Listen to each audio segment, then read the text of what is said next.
Damn, that's a nice set of boobies right there, man. Oh, we're recording? All right, everyone. Game faces. How's everyone been doing? I'm actually surprised I'm doing another one of these podcasts. I let my mates know about it the other day, and yeah, well, having a watch of the couple of episodes that I've done so far.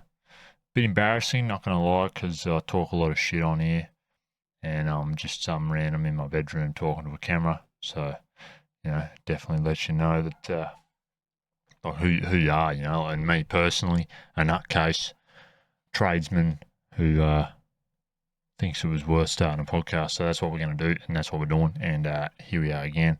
It was actually funny. It was a funny night. We ended up talking about a few things, and he showed me a video on these feral cats. And he said, "Oh, you should do a podcast on these feral cats that are in Melbourne."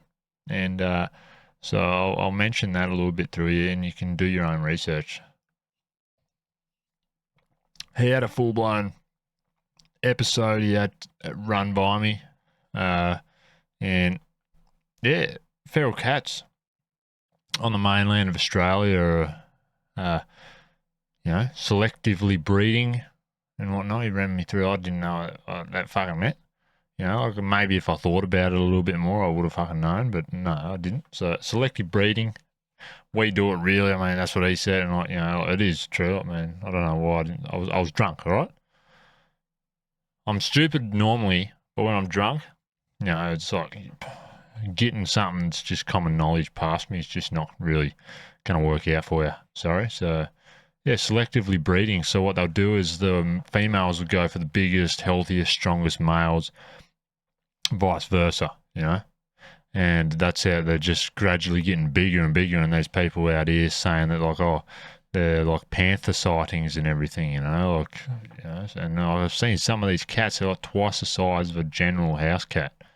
And yeah, glad I live down here because that's a good reason to be scared of the dark. I used to be scared of the dark growing up, mainly because every time I went out to get a log of wood for the fire, Dad'd be like, "Yeah, that's right. Bring a couple back. Just watch out for the bears." And like, even though like I kind of knew then, like, there's no bears in Tasmania. There's no bears in Tasmania. There's no fucking bears in Tasmania. Just get the wood. There's nothing following you, and get back inside. Dad's full of shit. That's the thought process that's gone through my head when I'm going to get this wood. I'm like, there's no bears outside.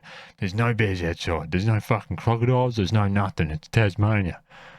The only thing I got to worry about is my own fucking dog ripping me dick off because it thought I was fucking sneaking onto the property or something. Fucking. So I go out and get the wood, but the thing is, I'm there like, right. And these other thoughts start coming. What if one fucking escaped from a zoo? Do we have bears in a fucking zoo down here? What if one of those lions that I seen in that zoo escaped? They could be fucking out here right now, Oh, what if that fucking happened? And then I start shitting myself, grab the fucking closest bit of wood, and then I'm inside, and that's it. So it didn't work. It didn't work. All the self-talk never worked. So yeah, that's what made me scared of the dark. And, like, I'm thinking it's going to come back pretty soon. Like people start letting these cats start getting out of control down here in Tasmania. I'm going to have to start locking the house doors. Like who knows what they'll do if they're hungry enough. Like I'm not a big snack, but I'm sure that I'd get them by a couple of days if they decided.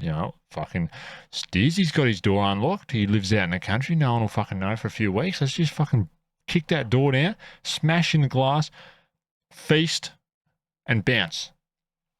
I could definitely do that. So, yeah, you got to watch out for that. Definitely not something I'll be into. If I'm honest with you, don't really like the idea of getting eaten alive. I think that'd be one of the worst ways to go, definitely. So yeah, no, he's running me past this feral cat problem over the mainland and everything, and yeah, so it's that he was showing me this one guy. It's like it's his dream job. He wakes up and he's like, he thinks he's doing the Lord's work, and he's really just, I don't know. It's quite funny to watch, actually. Be able to find the YouTube video anyway.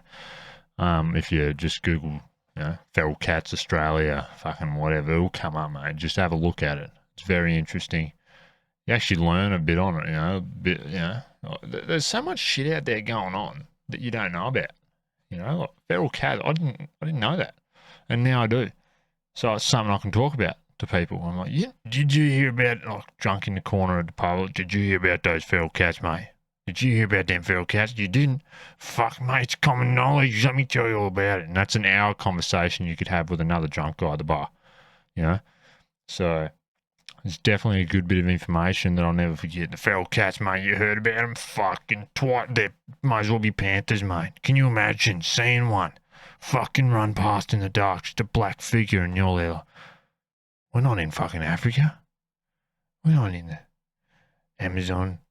I'm just fucking Tasmania. What the fuck? And then before you know it, you're dead. Being eaten alive. So yeah, feral cats.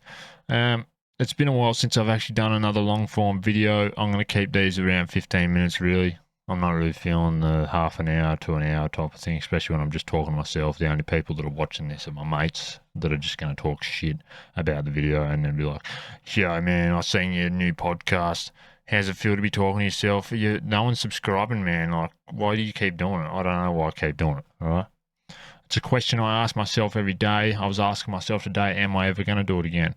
But you kind of just got to set up the fucking camera, man, It's like that Think Media website or Think Media YouTube channel that I see a lot, and they help out other YouTubers and give them tips and everything. Their intro is like, you just got to press record, man. And in a lot of sense, that's it. You've just got to press record, otherwise you never will fucking do it. So I've had a couple of beers. I'm pretty sure in like previous episodes I've been like, I don't drink, I'm sharp, I'm fucking on point, I'm going for that fucking goal, like, I don't drink, I don't fucking do this and that, and it's all bullshit, man. I've lied to yous and I'm sorry. Alright, I'm an alcoholic, newly found alcoholic. I can't really get through the day without having a beverage, a beer, a delicious succulent beer. This one's nearly out. I'm about to go grab another one. It's, what is it? It's Tuesday afternoon. We've actually picked up a bit of work in the business, and that's why I'm not really, this has kind of went to the side, because my main priority in life is growing that business. And if that calls, that's where I go. And I've kind of built this start. It's fresh, I've got this relationship going with another bigger building company. Excuse me. And that's like one of the things that keeps a small construction business in game, like getting in and building those relationships with bigger companies, like as subcontractors or whatever. So that's pretty much what I'm doing. So what they do is they transport these two parts of a home, and they'll join them on a site, and then they need a subfloor frame which fills in from the bottom of the floor to the ground. Fill all that in, clad it all, and then build all the landings or decks and whatnot on their houses, and potentially that's what I'm doing. I'm doing the first job now. That's why I'm sunburned, everyone. That's why I'm sunburnt. I got a little bit sunburnt today. Like, I don't get burnt from here down because it's like always in the sun. So that's where I'll get all my skin cancer when I'm older, probably. It's not something to joke about, but like, it makes sense.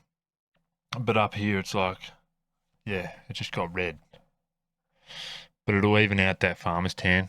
I won't really peel that much. I'm generally pretty good with that kind of stuff. I'm not like a pasty white person that's never seen the sun before. So, yeah, that'd be right. Yeah, so what's everyone else been up to? If my mates are watching this, drop a comment. Ask a question, but I'm sure you already know about everything I'm talking about anyway. Your feral cats. And, yeah, the building game, how that's all been going. Caught up with you last weekend. Yeah, what else has been happening now? You got me Army Ranger hat on, mate. This was from back in Nam, right? Yeah, that's where I got this fucking hat from. One of my mates, we're having a cigarette there back in one of the trenches in Nam, and he said, look, mate, take this hat and remember me by it. And then he suicide bombed into the fucking enemy territory, so I remember him for that. Yeah, no, all jokes aside, respect to the military. Anyway, I'm watching and feeling that shit like it's just a joke, it's a bit of, throwing a bit of comedy around, at least trying to anyway. So, look, you can't just get in the comments and say, this guy's a racist, he hates black people. That guy, he's joking about that guy's suicide, but mate, he did a deed for this country, all right, by going over there and blowing himself up. He's probably going to die tomorrow anyway. It's all a joke anyway. I bought this hat at Canoe and Surf in Devonport. I wouldn't join the army. I'll tell you why. Because it's all just a bunch of bullshit, Like, the idea of going and joining the army excites me because it's like, that discipline. Not the idea of having some twat yell in your ear saying, you're a maggot, tie your fucking shoelaces, get your bed perfect. Like, I'm not doing all that just for some fat pig that sits in a big chair and says, run over there, kill him, and if you don't kill him, he's going to fucking kill you, and if you don't run over there and do that, well, I'm going to kill you anyway. Or you're a deserter, or you're just, whatever. Well, that just doesn't sound right to me. Like, I don't care about this country enough. It's all just a made-up bullshit. Every single piece of fucking paper that you know of is made up. Nothing's real. Money's not fucking real. Everything's fucking made up from the get-go. And because I think like that, nothing to do with the military, voting, or anything exists in my life. Like, I've voted twice since I was 18, and I'm pretty sure that I've meant to have voted a lot more times than that. I don't give a shit, mate. Take my $50, pay the fine. I'm not voting for your shit. I'm not letting you think. I'd rather you just take more money off me because I know that's what you want anyway. You don't really give a fuck. I'd rather you just take that money than have me vote, and then you're there, he thinks it actually fucking changes anything, his vote. No, I don't. I know it fucking doesn't. I don't care. So, yeah, that's how I feel about the government and the army and all that bullshit. Like, thanks to everyone that actually goes out there and fights all this shit and everything, and that's the whole reason why we're still Australia now or whatever. Otherwise, fucking, there'd be Chinese people getting around everywhere, and we don't want that. I'm not being racist. I don't fucking hate Chinese people, but I'll tell you what, they cannot drive. All right? Ask anyone. They just can't drive. They get their driver's license out of a cereal box when they get on the Spirit of Tasmania. Or when they get in their hotel. You'll need this, mate. Here's your fucking driver's license. Watch out for the fucking sheep and the cow. And if you do see one, park in the middle of the fucking road and get out and walk around everywhere like a bunch of fucking ants and take photos of fucking everything. Make sure you try and cause as many accidents as possible. That must be written on the back of their driver's license. I'll tell you what, I was coming on. Even the Indians, man, I'll tell you what, I've been into Melbourne. I'm not racist. I'm just saying. But I've been into Melbourne. And these fucking Indians, mate, they're the rudest people on the planet, some of them. Some of them are good, right? Like, there's a guy that works down the local fuel station, the United. They're everywhere in there, right? So, he's a nice bloke. He's like, how you going, mate? Yeah, who do you work for? Oh, yeah, where you heading off to, mate? Look, I'm just going to fucking work. Where do you think I'm going at 6:30 in the morning, filling up my car? You think I'm going to the beach on a vacation? No, I've got my tool trailer on. I'm going to work, all right? If you must know. So anyway, they're all right. They're real talkative. It's surprising how happy they are working in a United fuel station. But the guys that are the upper class Indians, man, that just think they own the fuck. They won't walk. They won't move out of your way if you're in a shopping centre and you're walking. You just have that courtesy, to the side. You don't fucking exist to them, mate. So they'll just walk fucking straight through you if you're not there, if you don't move out of the way. So whenever I see them, and now, like, you either get the fuck out of my way, mate, otherwise you don't exist anymore, or you're on the fucking floor. You don't own this fucking country. And what I want to put out there to everyone, and I'm starting to get wild up right now, you bunch of fucking, we're a multicultural country. And it's sad to say, though, we would be nowhere where we are now if it wasn't for that and all the money that brings in and everything. But I'll tell you what, why not start giving Australians residency, like helping out Australians, the people that actually fucking live here, giving them homes and making sure that when you get all these rental applications and everything, that the Indians, the Asians are all looked at fucking last. If there's an Australian on there that's genuinely trying to get after it, you give him that fucking house. You know, not the fucking Indians that have got bulk money. If they got bulk money, they can go build a fucking house. You know, I hate that shit when I see all these people, Indians and everything. What about the people that are living here? Like, I could never get a rental if I tried.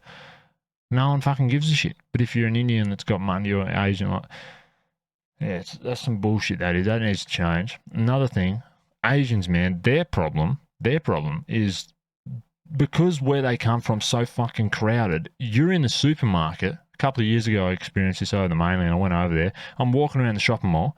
There's not a single other person in the aisle that I'm in, yet I've got my stuff in my basket and she comes up right next to the fridge, man. She's fucking leaning over, looking in my basket at what I've got. And I'm like, you know, there's like plenty of space in this aisle for you to just fuck off, you know?